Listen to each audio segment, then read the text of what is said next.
Alright everybody, welcome back. Nimager here, and we are back for another edition of the Faction Wars Hard series, nearing the end of every single faction being covered. Today we're going to be covering the High Elves faction. In my opinion, probably one of the harder factions that we have in the game at the moment. Unless you got a very few specific champions, but overall I think the broad range of High Elf champions are not that high quality. Like always, we'll get in and I will cover how I cleared stages 1 through 21. As a reminder, this is not a free-to-play guide. I will call out some free-to-play options, epics, champions that are guaranteed that I am aware of. But I'm also not going to cover champions that I don't have or have never used. If I know about them, I'll touch on them, but I'm not going to give my opinion on something that I don't have information on. As always, we'll get into stage 1, and I'll kind of cover the MVP champions for me. Very obvious callouts here are going to be Fina. If you have Fina, this faction is pretty easy. She has incredible buffs, incredible ability to keep your team alive, keep the team going as kind of an engine with turn meter, and the aura that you can use in pretty much every single stage. So if you've got her, a faction's going to be significantly easier than if you don't. Other MVP for me, obviously Galathir. He was new to me about halfway through the faction. He is the reason why I was able to clear it with no issues pretty much after I got him. Just having the ability to keep your team alive and healed up, while also pretty much perma-stunning or locking out the other team, makes it really easy to get through any of the waves. So either of these two champions are going to be the biggest MVPs for me. Obviously, they're probably the most hard to obtain of any of the champions that I'm going to call out here. Another great one for me was Bellinor. He was buffed a little while ago, but he is actually a pretty good champion. I do have him 6-star with a Crushing Rend, so my Bellinor is going to be a little bit more high damage than some others, but this guy can pump out incredible damage, even though he's got a decreased defense and a weaken in his kit as a debuffer. This thing does a ton of damage. He can chunk bosses for 25% or more of their HP. His A1, again, placing that increased crit rate. If you've got the Fina on the team as well with her aura, you've got a significant amount of crit rate you can play with in your builds, and then his A3 is also doing a decent amount of damage. Another callout is going to be Athorion. Never was a guarantee, so most people won't have him, but the all enemies attacks with the nuke with the block buffs and decrease attack on his A2. Damage based on enemy max HP, so really good for the bosses and the higher health enemies in the waves. Champions that were called out as a guarantee was Eastland. I think he's pretty good. Again, I got him 6-star, so he's a little bit tankier than normal, but he can keep the team alive very well. He can place the Provoke on the A1, makes it really easy to kind of control specific enemies. He's got a decreased speed, and he's decreasing duration of buffs. And he's got the ally protection, keeps the team alive. He's constantly getting healed and gains extra stats. I think he's pretty good. I used him in a lot of stages to keep the team alive. Another guarantee was Lanatharil, I think is how you pronounce it. He's got the ally attack and shields, which are pretty good. Obviously, Arbiter, if you don't have another Reviver, she's probably going to be the best one to use. The Incarnate is getting a buff, or has gotten a buff recently. Don't think the buff was very good, but probably usable enough for PvE. She'll be a decent champ if you're pairing her with the Arbiter. And then the final one I'm going to call out for the legendaries is Deliana, another guarantee. She's pretty good. She's got a heal for your team with the block buffs. She's got decreased resist, and buff spread if they're under block buffs, placing the leeches. Overall, I think she's pretty good. Some other guarantees were Supreme Alhain. I don't think she's very good. I believe Yannika's guaranteed. I didn't see her doing a lot of damage. Epics in this faction, however, are pretty high quality. Royal Guard I used on almost every boss and a lot of the waves. If you get this guy in a Merciless build, he does a lot of damage. Neldor, again, pretty good for controlling the waves, increasing turn meter and freezing. You've got Skaramis, who's going to be good as well, who's placing a stun, decrease attack on all enemies, filling this champion's turn meter, and he's also got the AoE Provoke. Vergis, pretty good at staying alive, so you won't really use him to help out with the team, but he does indeed stay alive pretty well. I didn't end up using him, but he's a pretty good champion early on. Those are the major callouts for me. So stage 1, healing your champions by 50,000 HP. This one's a little hard for me actually on stage 1, just because you have so much damage on your champions that you can't really bring a nuker. Obviously, if you've got the Galathyr, it's going to be pretty easy. If you got the Arbiter, if you let your champions get low, she'll be able to heal your team. I ended up just using Islin with a Deliana. Deliana over time will eventually heal your champions, but there's a lot of ways to get heals, and it's not too difficult of a stage. Looking at stage 2, placing a freeze debuff. This one, again, if you could throw in the Neldor, he's going to be the #1 call out here. There's a few other legendaries that do it, but they're all kind of awful. Shiramani's got the 80%, but you need to book. She's got the freeze, which is going to be pretty good if you have it booked. Pixniel, again, not another great champion, 80% freeze that you need to have booked. But I don't know why you just wouldn't run the Neldor. He's probably a better champion overall. Stage 3, placing your stun debuffs. Again, going to be pretty easy. You can always run the stun set. If you've got your Galathyr on the form 2, he can go in there. If you've got your Ronos, he has a all enemies 75% chance of a stun, which is pretty useful for this faction. You got Skaramis on his A1, who's going to be a pretty good champion. And another one I don't think I called out earlier, Tayrell. He's actually a pretty good champion. He's got the decreased attack on the A1, decreased defense on all enemies, and it will place a sleep for 1 turn if they're under the decreased attack. And then he's also got attack 1 enemy, decreases turn meter, and if it's fully depleting it, will place a stun. So a few single target options.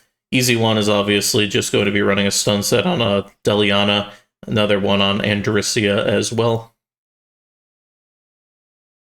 Stage 4, reduce enemy HP by 50%.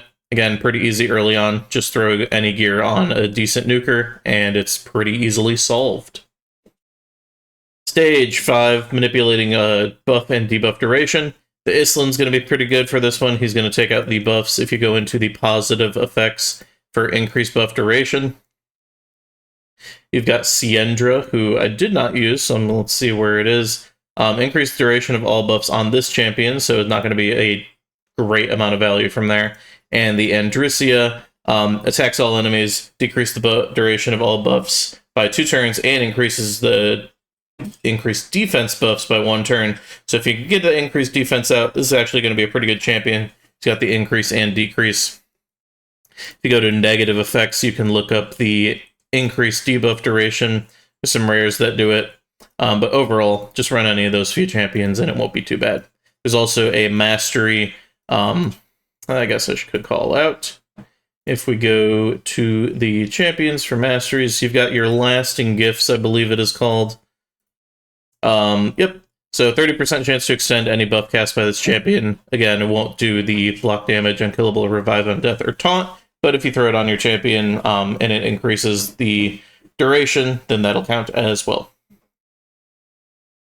Looking at stage 6, we've got manipulating turn meters. This one, if you got an Arbiter, going to be pretty easy. If you got some Eagle Eye masteries, you can do that as well and throw it on there. That'll be pretty easy to do. Galathyr on the A1 has a filled turn meter. A lot of champions. You got your Deliana, Athorion we've already called out. We've got this decreasing turn meter from the Skaramis as well. So a lot of options for this stage. 17, the purple boss, again, the hardest boss, so thankfully it is on stage 7 and not 14 or 21. He's got the AoE feared block active skills, you got the debuff spread, you got the exchanging HP when he gets low, so your whole team ends up going to low health, and then he becomes full health. And to add on top of that, 30% chance, just convert all the debuffs and buffs that are placed on your champions or him. So if you try to place a block debuffs, it just might be a block buffs on yourself, and if you try to place a block buffs on the boss, it might just be a block debuff. So it is a little infuriating to deal with. For here, just throwing in 1 or 2 Royal Guards is going to be pretty good. Going to have that nuke ability, and if you've got a Elhain or Deliana that can deal some damage, I use to this team shown right here. Again, being on a turn, stage 7, is a little bit easier stats-wise, but the harder call-out is that you do need to clear it within 100 turns, and you pretty much have to kill the boss twice. Lanathril could be a good call-out for here. He's got the team attack, which will let you deal a little bit of burst damage in there. Overall, it's not one of the hardest bosses I faced, especially since I did this before I had the Galathir and Fina. So I guess I did not use this team, I did lie. Not too difficult to deal with. There's a decent amount of free champions that were in there. If you throw in just the Deliana and Islin, that'll keep your team alive. And then you can throw in your Elhain as a nuker, Arbiter as a reviver. If you did the fusion for the Incarnate, then that could be a pretty good team right there. Or any other better boss nuker. Personally, I wouldn't even run the Elhain. I'd run a Royal Guard over her almost every single time. Looking at stage 8, heal your champions by a ton of health. You can see this took me 6 minutes and 30 seconds before I had Galathir. I ended up using the Arbiter on her A3. You let your team get a little bit low, then you can heal up. Islin constantly healing up, as well as the Deliana. There are a few better options, but that's what I ended up using. Stage 9. 15 freeze debuffs, same thing. Throw in an Eldor, any of those freeze legendaries if you happen to have them. The hard part for here, if we go over to stage 9 in the Stages tool, you can see that some madman decided to put a Jingwong on every single wave. And if you're not familiar, Jingwong has a passive where whenever you CC an enemy, this does have a cooldown, so the first time you CC an enemy while it's off cooldown, he's going to remove the CC and place a block debuffs on them. So if you CC the entire enemy wave here, he's going to remove all the CC and place a block debuffs. So as you're trying to place 15 freezes, you have to then remove those or wait for them to time out to then be able to freeze again. It's extremely infuriating. One thing you can do with a Jingwong is if you do a single target CC, it will proc his passive, and then you can CC everybody else. So if you go into this wave and you just CC one of the Gembos, Jingwong passive will proc, and then you could do a bigger CC in terms of the freeze or a provoke even stuns on the Elva, the Beauregard, and the other Gembos, so you can get 3 off. The Jingwong is going to be immune to that CC, so you can only ever get 4 at a time. And if you're doing that single target to proc the passive at the start, then you can really only get 3 at a time. It does become a little bit tedious to go through. My biggest tip would be, again, proc that Jingwong passive on as little people as possible to start. Use the AoE freezes after that. The main thing you don't want to get going is the Elva. She is my #1 target. A lot of the time, I ended up just taking out the Elva on each of these waves and then focusing on just freezing the Genbos, because they're a little bit easier. The Beauregard, I believe, has an increased resist, and then the Jingwong's just immune. For here, my order of threats are take out the Elva, take out the Jingwong, and then you could leave these 3 up and just kind of survive and freeze. It's a little bit easy to do once those 2 are gone, but it, again, is tedious. I would highly recommend you have it done before Wave 3. If you go into Wave 3... Sorry, as I just mute my Discord right here. If you go into Wave 3, you'll see that they've got the Elva, but they've also got better damage dealers in the Dythi and the Ruella, along with another Cleanse and a team attack in the Padraig. He's going to deal a lot of damage if he gets that team attack off, and the Cleanses and increased turn meter and speeds, so I try to get the 15 freezes done before Wave 3. That way, when you go into it, you can just focus on taking out that wave. Going into stage 10, you can see it's using at least 3 epic champions. This one, again, not too bad. There's a lot of options for epic champions within this faction that we've covered. Just use any of those 3. If you're running the Reviver, you could throw in the Arbiter Incarnate combo along with them, or even just like an Arbiter Deliana, and then 3 epic champions. Again, I think your best bets are probably going to be Royal Guard, Neldor, and then either a Skaramis or a Tyrell. There's a few other good ones that I haven't used too much, but I know other people found success with them as well. Stage 11, going into here, placing 15 stun debuffs. If we look into the debuffs for here, we covered the stuns already. So any of these champions, or just throw in your Deliana in a stun set. It's, again, tedious to go through, but it's not terrible compared to some of the other stages. Stage 12, defeating all enemies when they have no buffs on them.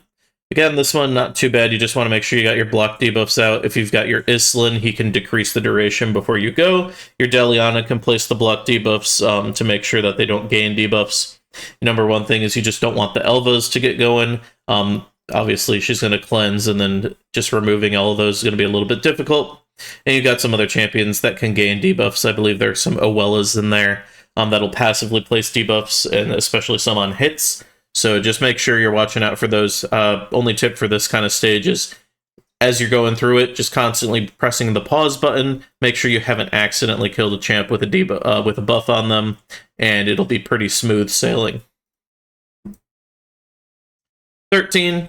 Reducing 9+ enemies' HP by 50% with one skill. Again, throw in any nuker. If you got a decreased defense and a weaken from the Bellinor or anybody else out there, it's not going to be too bad. Even an Elhain here can do that nuke with the A3 into the A2. Even if you don't get the kill with the A3, you could do the A2 with a decreased defense or a weaken out there. Just want to make sure the build's ignoring defense, and you should be able to get it done semi-easily. 14 is going to be the blue boss. He's got attacks all enemies, and he's got a place of a true fear for one turn. He's also going to revive his allies if you end up killing them with a berserk and decreased speed on your team. And he's increasing crit rate and increasing crit damage on the allies, and he's going to team up and attack. They deal a decent amount of damage, and he's also going to counterattack whenever his allies are attacks, and he's going to heal them. So main focus here is you want to focus on the boss while trying to keep the allies stunned. You don't really want to kill them, because otherwise he's going to just revive them and attack. For me, I would go in Royal Guard's pretty decent option. He's obviously going to cause the ally attack or the counter attack, but he is going to be dealing a decent amount of damage to the boss. If you got some single target damage, Athorion again being AoE along with Deliana aren't going to be too great. Elhain has the A3 and the A1 that are going to be single target. You got your team attack, which is going to be pretty decent from Lanathril if you're going more single target. Bellinor has two abilities again that are single target.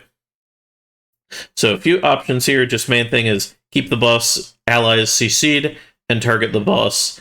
Defeating it in 150 turns generally isn't too bad. You just want to make sure you have a decent nuker build with some ignore defense. For me, when I was running on the bosses, I just threw Royal Guard in a 6-piece or 9-piece Merciless, and he was able to deal enough damage with supports around him. Looking at stage 15, beat the stage with all champions alive. Again, pretty easy condition, but the third wave kind of sucks. We can see it right here. You've got the Black Tusk, who's going to be placing a stone skin on all of these champions. Note about the stone skin is because it's placed by a passive, it can be removed 100% of the time by a decreased duration from the Islin or a remove buffs. There is no 50-50. Sorry about that if you heard dogs barking. My dogs love to do that in the middle of a recording. Anyway, the stone skin, like I was saying, can be removed, so it's not that hard to deal with. You just need to have your remover go first, and then you need a CC after that. As long as you've got the CC after that, it's not going to be too bad to deal with this wave.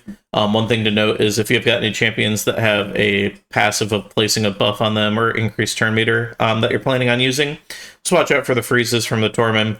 Mountain King, he's got a butt ton of HP in the Faction War stages, so he actually deals a lot of damage. He can one-shot your champions pretty well. You want to avoid hitting the Molly if you can. She'll increase the team's turn meter and then provoke your team. I think her name is Kira. Yep, Kira's not too hard to deal with, so this is probably the hardest wave for this stage. Just go in there, remove the stone skin first, and then try to CC. If you got some champions that are getting frozen, you can always throw them in a feral set, and that won't be too bad to deal with. Again, some champions for here that could help out was the Islin if you open up, and then you go into a CC or a freeze. Obviously, Galathir, he has the buff removal and the stun, so he's kind of overpowered for the stage.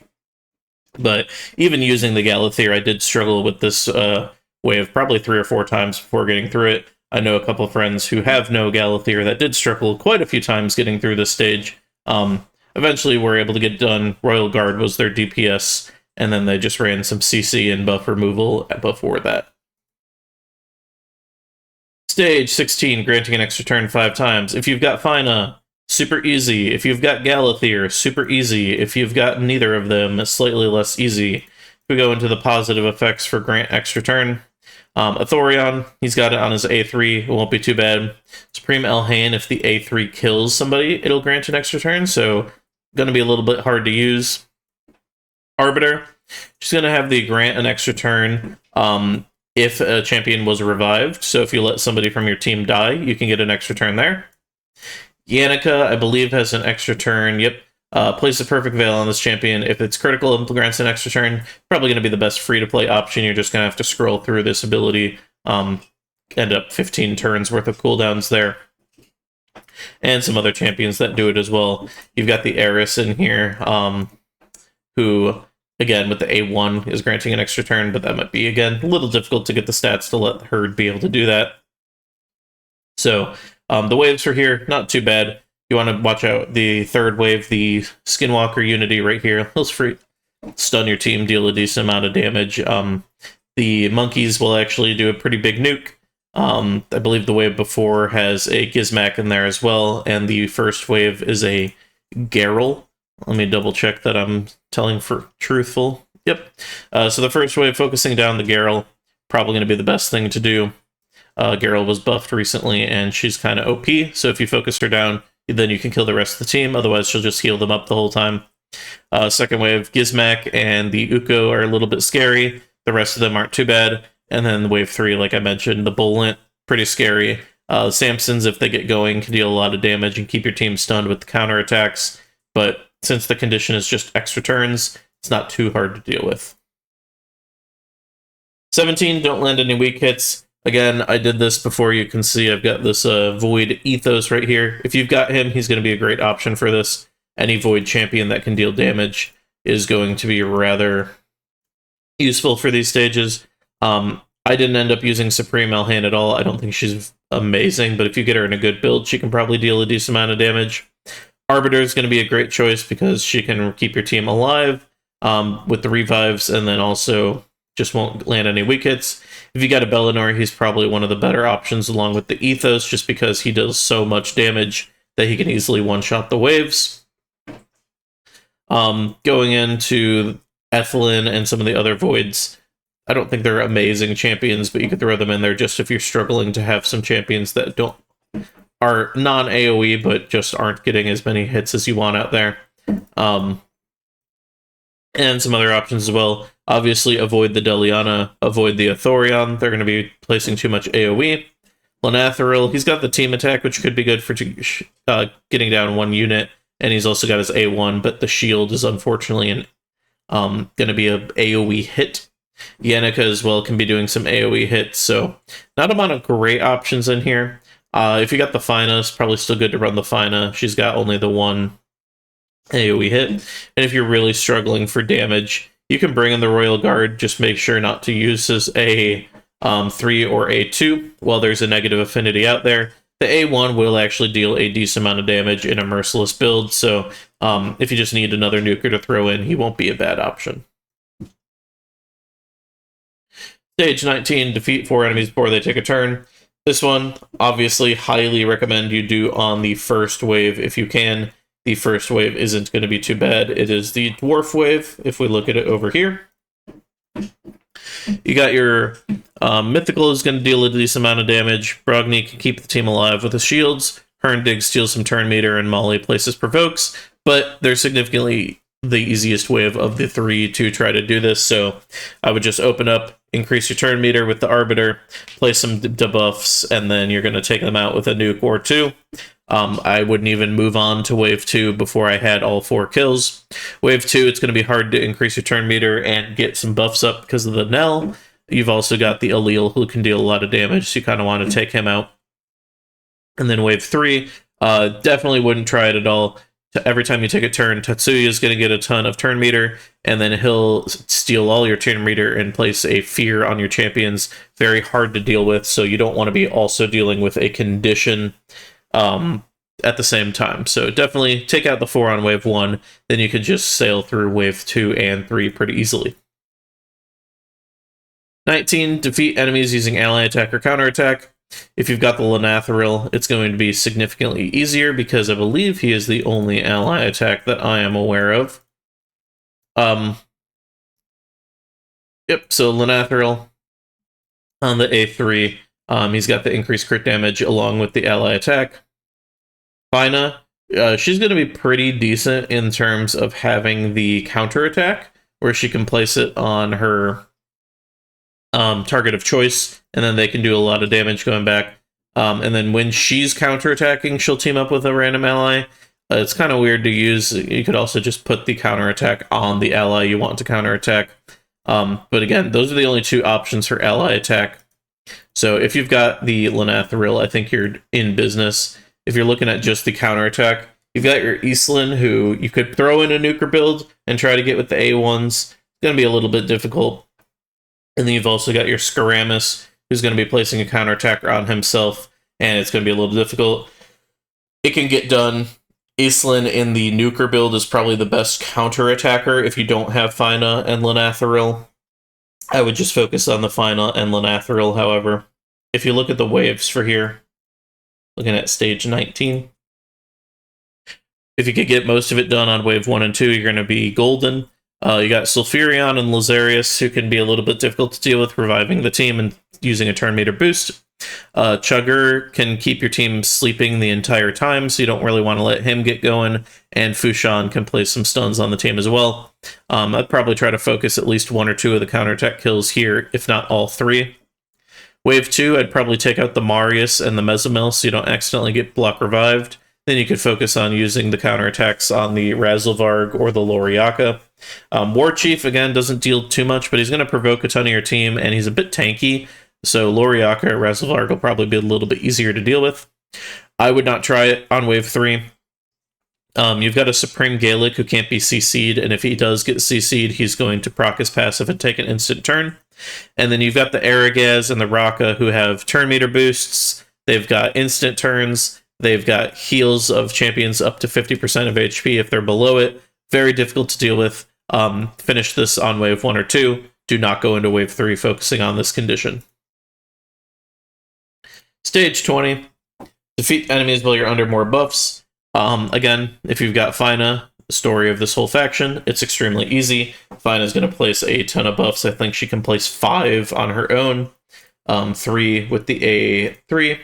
Another 3 with the A2. So that's 6 already. Throw on literally anything else and you're going to be good. If you don't have Fina, Arbiter's got some buffs. You've got Lenathril with the increased crit damage and the shields that can go up there as well.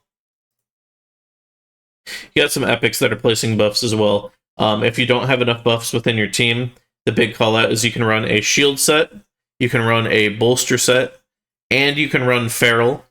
And that's going to give you one of your champions. Doesn't need to be in that set, so obviously put the bolster set on the non-nuker and the shield set on the non-nuker, place the feral on the nuker, and then that way he's going to have 3 buffs just at the start. And then if you put him in a set of Mercurial as well, he can have a stack of that. So you can just go in with 4 buffs, and you only need to place 3 more from any of your champions. One of them can be the Arbiter increase attack when you do the increase turn meter. So then you're only worrying about 3 buffs, and it's not too bad to do.